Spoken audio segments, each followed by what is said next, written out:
자, 구약성경 1300페이지로 가겠습니다. 나홈서 2장의 말씀을 볼 차례인데요. 나홈서 2장 8절에서 13절까지의 말씀입니다. 구약성경 1300페이지 나홈서 2장 8절로 13절까지의 말씀. 자, 찾으셨으면 우리 8절부터 13절까지 같이 읽어가겠습니다. 시작. 니느웨는 예로부터 물이 모인 못 같더니 이제 모두 도망하니 서라 서라 하나 돌아보는 자가 없도다. 은을 노력하라 금을 노력하라. 그 저축한 것이 무한하고 아름다운 기구가 풍부함이니라. 니느웨가 공허하였고 황폐하였도다. 주민이 낙담하여 그 무릎이 서로 부딪히며 모든 허리가 아프게 되며 모든 낯이 빛을 잃도다. 이제 사자의 굴이 어디냐? 젊은 사자가 먹을 곳이 어디냐? 전에는 숫사자, 암사자가 그 새끼 사자와 함께 거기서 다니되 그것들을 두렵게 할 자가 없었으며 숫사자가 그 새끼를 위하여 먹이를 충분히 찢고 그의 암사자들을 위하여 움켜 사냥한 것으로 그 굴을 채웠고 찢은 것으로 그 구멍을 채웠었소다. 만군의 여호와의 말씀에 내가 네 대적이 되어 네 병거들을 불살라 연기가 되게 하고 네 젊은 사자들을 칼로 멸할 것이며 내가 또 네 노력한 것을 땅에서 끊으리니 내 파견자의 목소리가 다시는 들리지 아니하리라 하셨느니라. 하나님의 말씀입니다. 아멘. 자, 성경에는 아수르의 니느웨 성에 대한 예언이 두 권이나 있습니다. 우리가 잘 아는 요나서와 이 나훔서가 그 두 책인데요. 이 요나서와 나훔서는 마치 책의 상권, 하권, 전편, 후편 이런 것처럼 이 니느웨의 그 운명에 대해서 두 가지의 아주 상반된 결과를 보여줍니다. 요나 선지자는 이 나훔 선지자가 예언하기 150년 전에 이미 1차로 예언을 했어요. 그때 그 예언의 내용이 40일이 지나면 이 니느웨 성이 멸망당할 것이다. 그때 모든 니느웨 성 사람들이 회개하고 하나님께서는 그 뜻을 돌이키셨죠. 그래서 멸망당하지 않았어요. 그런데 그로부터 150년이 지난 후에 하나님이 또 다른 선지자를 보내십니다. 이 선지자의 이름이 바로 나훔 선지자입니다. 이 나훔 선지자는 똑같은 예언을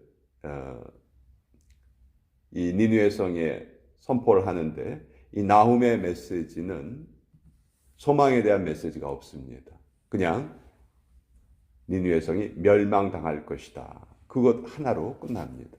어떤 점에서는 제가 어제 그 선지서의 기본적인 패턴을 말씀드렸잖아요.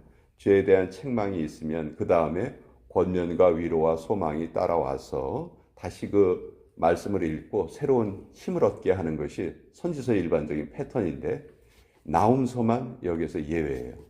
그런 면에서 보면 나훔서는 성경 전체에서 가장 두려운 책이다. 그렇게 말할 수 있고 이 나훔서의 메시지가 주어지고 나서 이 아수르는 바로 멸망을 당합니다.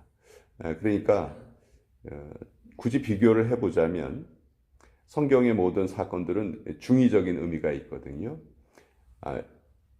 앞으로 일어날 일에 대해서 미리 보여주는 예표적인 성격이 있는데 요나서의 메시지가 예수님의 초림에 대한 메시지라고 할 수 있어요. 예수님이 초림하신 이유는 뭐예요? 이 땅에 오신 이유는 구원을 베푸시기 위해서죠. 그렇죠? 근데 예수님은 다시 오세요. 재림하시죠. 재림하실 때 예수님은 심판주로 오시죠. 그렇죠? 구원주가 아닌 심판주로 오세요. 그래서 마치 요나서의 메시지와 나훔서의 메시지가 예수님의 초림과 재림을 미리 상징하는 그런 내용이 아닐까 하는 그런 생각도 듭니다. 역사적으로 아수르는 바벨론에 의해서 철저하게 멸망당하게 됩니다. 근데 아수르의 가장 중요한 도시가 바로 니느웨였어요. 니느웨가 아수르의 수도였죠. 근데 오늘 말씀은 이제 8절부터 13절까지 그 니느웨가 얼마나 황폐해질 것인가, 얼마나 철저하게 멸망당할 것인가, 그것을 우리에게 알려주고 계십니다. 8절에 이렇게 돼 있죠. 니느웨는 예로부터 물이 모인 못 같더니, 물이 모인 못과 같았다. 옛날부터 아주 풍성한 도시였다는 거예요. 더구나 그 당시 전 세계를 다스리던 아수르 제국의 수도였기 때문에 니느웨는 참 풍성한 도시였겠죠. 모든 면에서. 그러나 이제 모두 도망하니 서라 서라 하나 돌아보는 자가 없도다. 이제 모든 사람이 니느웨로부터 떠나려 합니다. 니느웨가 망하기 때문에, 니느웨에 이제 새로운 세력이 침략을 하기 때문에. 그래서 9절에 은을 노력하라 금을 노력하라 그 저축한 것이 무한하고 아름다운 기구가 풍부함이니라. 바벨론이 실제로 니느웨를 멸망시켰을 때 모든 것을 다 약탈해 갑니다. 그 내용이 이제 9절에 적혀 있고요. 그 결과 10절에 니느웨가 공허하였고 황폐하였도다. 주민이 낙담하여 그 무릎이 서로 부딪히며 모든 허리가 아프게 되며 모든 낯이 빛을 잃도다. 한때 전 세계를 호령했던 아수르 제국의 수도 니느웨가 결국 이렇게 되었다. 자, 우리 여기서 생각해 볼 게 있어요. 자, 150년 전에 왕서부터 시작해서 모든 백성이 다 회개하고 심판을 면했던 그 니느웨 성이 왜 불과 150년 만에 이런 심판의 메시지를 들어야 했을까? 가장 중요한 이유는 그 선조 세대의 신앙이 후세대에 전수되지 못했기 때문에 그래요. 그 믿음이 계속 이어져 왔다면, 그 회개의 그 아름다운 모습이 계속 그 이후에도 지속되어 왔다면 하나님이 니느웨를 멸망시키지 않으셨겠죠. 그러나 한때 일시적인 회개에 그쳤기 때문에, 즉 신앙이 계속 이어지지 못했기 때문에 이런 결과가 생길 수밖에 없었다. 그래서 11절과 12절에 보면요, 아수르를 사자에 비유했습니다. 옛날에 아수르의 모습이 어떠했다 하는 것을 사자를 통해서 지금 하나님이 비유하고 계세요. 옛날에는 아수르가 마치 숫사자와 같이 모든 것을 움키고 또 그 먹이를 충분히 마련을 하고 또 그것을 찢어버리고 사냥한 것으로 그 굴을 채웠다. 찢은 것으로 그 구멍을 채웠었다. 그러니까 한때는 아수르가 이런 나라였다는 것이죠. 그런데 그 나라가 이렇게 황폐하게 된 것은 13절에 그 이유가 나옵니다. 만군의 여호와의 말씀에 내가 내 대적이 되어 내 병거들을 불살라 연기가 되게 하겠다. 여기 이유가 딱 나오죠. 하나님이 대적이 되시면요, 우리가 아무리 애쓰고 수고하고 모은 것이라 할지라도 다 물거품이 되고 말아요. 여러분, 이 세상에 살면서 제일 안타까울 때가 언제입니까? 내가 애쓰고 수고한 모든 노력이 결과를 맺지 못할 때잖아요. 그렇죠? 그때만큼 안타까울 때가 없는데 언제 그렇게 되느냐? 하나님이 우리를 대적하시면 그렇게 된다는 거예요. 아무리 우리 인간적으로 애쓰고 수고할지라도 하나님이 우리의 대적이 되시면 그런 것은 아무 소용이 없다는 거죠. 그래서 우리가 아무리 모으고 저축하고 그래도 하나님이 대적이 되시면 없어지고 만다. 그러니까 우리는 하나님께서 천지 만물을 주관하시는 섭리자라고 분명히 믿습니다. 그래서 우리가 이 세상에 살아가면서도 가장 중요한 것은 우리와 하나님과의 관계예요. 우리와 하나님과의 관계. 이것만 제대로 설정되어 있다면 사실 그 이외의 것은 우리가 다 하나님께 맡기고 살아갈 수가 있어요. 근데 우리가 왜 우리의 삶에 그렇게 애쓰고 바등바등거리는가? 왜 성경은 그것을 불신앙이라고 말하는가? 그것은 하나님과의 관계가 사실 철저하게 맺어져 있지 않다는 증거거든요. 우리가 하나님과의 관계만 철저하게 맺어져 있다면 그 외의 모든 것은 하나님께서 때를 따라 공급하여 주시는 선하신 하나님이란 걸 우리가 믿고 그렇게 살아갈 수가 있는 거예요. 근데 이제 그 믿음이 약하면 어떻게 하려고 합니까? 내가 해야지. 하나님 못 믿겠으니까 내가 해야 되고 내가 애를 써야 되고 그런 태도로 살아가게 되는 것이죠. 그래서 성경은 내가 열심히 일하고 수고하는 것이 우리가 보기에는 아주 바른 행동인 것처럼 보이지만 그것이 신앙이 뒷받침되어 있지 않으면 가장 큰 불신앙이라고 말하고 있는 거예요. 우리가 신앙이 올바로 정립되어 있는 상태에서 애쓰고 수고하는 것은 너무 아름다운 일입니다. 얼마나 많은 열매를 맺겠어요? 그런데 그 관계가 올바로 정립되지 않는 상태에서 애쓰고 수고하는 것은 결국 하나님의 대적이 되는 일이다. 불신앙이다 하는 것을 우리에게 이 성경이 알려주고 계시는 거예요. 그러니까 우리 하나님의 백성들은요, 사실 심은 대로 거둔다는 것이 만고불변의 진리라는 거 잘 알아요. 그런데 우리가 심은 대로 할 때 그 심은 대로도 하나님의 방법대로 심어야 돼요. 법을 철저히 지켜야 됩니다. 우리가 또 애쓰고 수고해야 돼요. 뭐 일확천금을 꿈꾼다든지 복권을 사려고 한다든지 사실 이것은 올바른 태도라고 할 수가 없겠죠.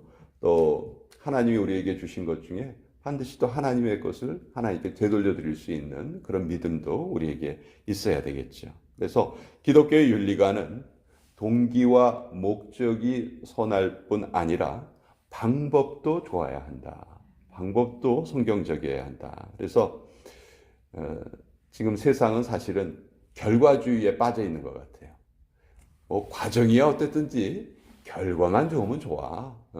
우리 이런 생각이 은연중에 우리도 거기에 빠져 있어요.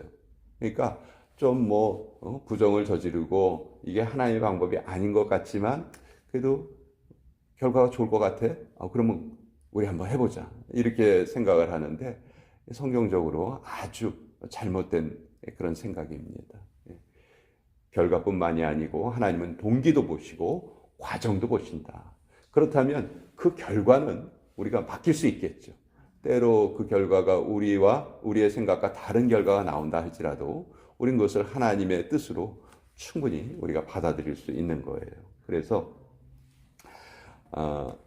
저는 그 사람의 가계부와 시간표를 보면 그 사람의 영성을 알 수 있다. 그 말에 전 동의합니다. 우리가 우리의 영성을 무엇으로 증명할 수 있을까요? 우리 겉으로 봐서 야, 저 사람 신앙 좋은 사람이야. 우리 얼굴 보고 알 수 있나요? 전혀 몰라요. 전혀 몰라요. 근데 알 수 있는 방법이 있어요. 그 사람의 시간표, 그 사람의 가계부, 그 사람이 하루의 시간을 어떻게 활용하는지, 또 하나님이 주신 재물을 어떻게 활용하는지 그걸 보면요. 거기엔 그 사람의 영성이 드러나 있는 거예요. 그건 숨길 수가 없어요. 그래서 우리가 하나님과의 올바른 관계 속에서 재물을 모으고 또 그것을 올바른 방법으로 사용을 하고 이 하나님은 우리의 모든 것을 다 보고 계신다. 사실 아수르는요. 그 성경에 나오는 여러 제국 중에서 가장 악랄한 제국이었어요. 가장 악독한 제국이었고 아수르가 개발한 그 고문법들은 서양 사회의 그 고문법의 시조가 됩니다. 그만큼 주변 나라들을 학대하고 못 살게 굴었던 나라가 아수르예요.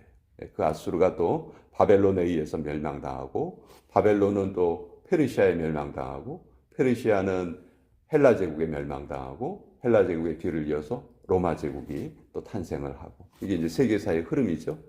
지금은 이제 현대로 들어와서는 지금 영국의 시대가 지나가고 미국의 시대가 지금 계속되고 있죠. 근데 이 미국의 시대도 우리 생각에는 영원무궁할 것 같지만 세계의 역사는 그렇게 이루어지지 않죠. 반드시 어떤 또 변화가 분명히 있을 겁니다. 그래서 우리 하나님의 말씀을 통해서 오늘 두 가지 큰 내용을 좀 마음에 새겼으면 좋겠습니다. 왜 니느웨가 멸망당하였느냐? 신앙의 전수가 일어나지 않았다. 우리 미국에도 우리 신앙의 전수가 제대로 일어나지 않으면 우리 미국도 어떻게 될지 모른다. 그리고 하나님께서는 결과만 보시는 것이 아니고 동기와 목적 그리고 과정도 철저하게 지켜보고 계신다. 오히려 그럴 때 우린 결과를 하나님께 온전히 맡겨드릴 수 있다. 이 두 가지 이 내용을 나홈서를 통해서 같이 한번 나누어 보았습니다.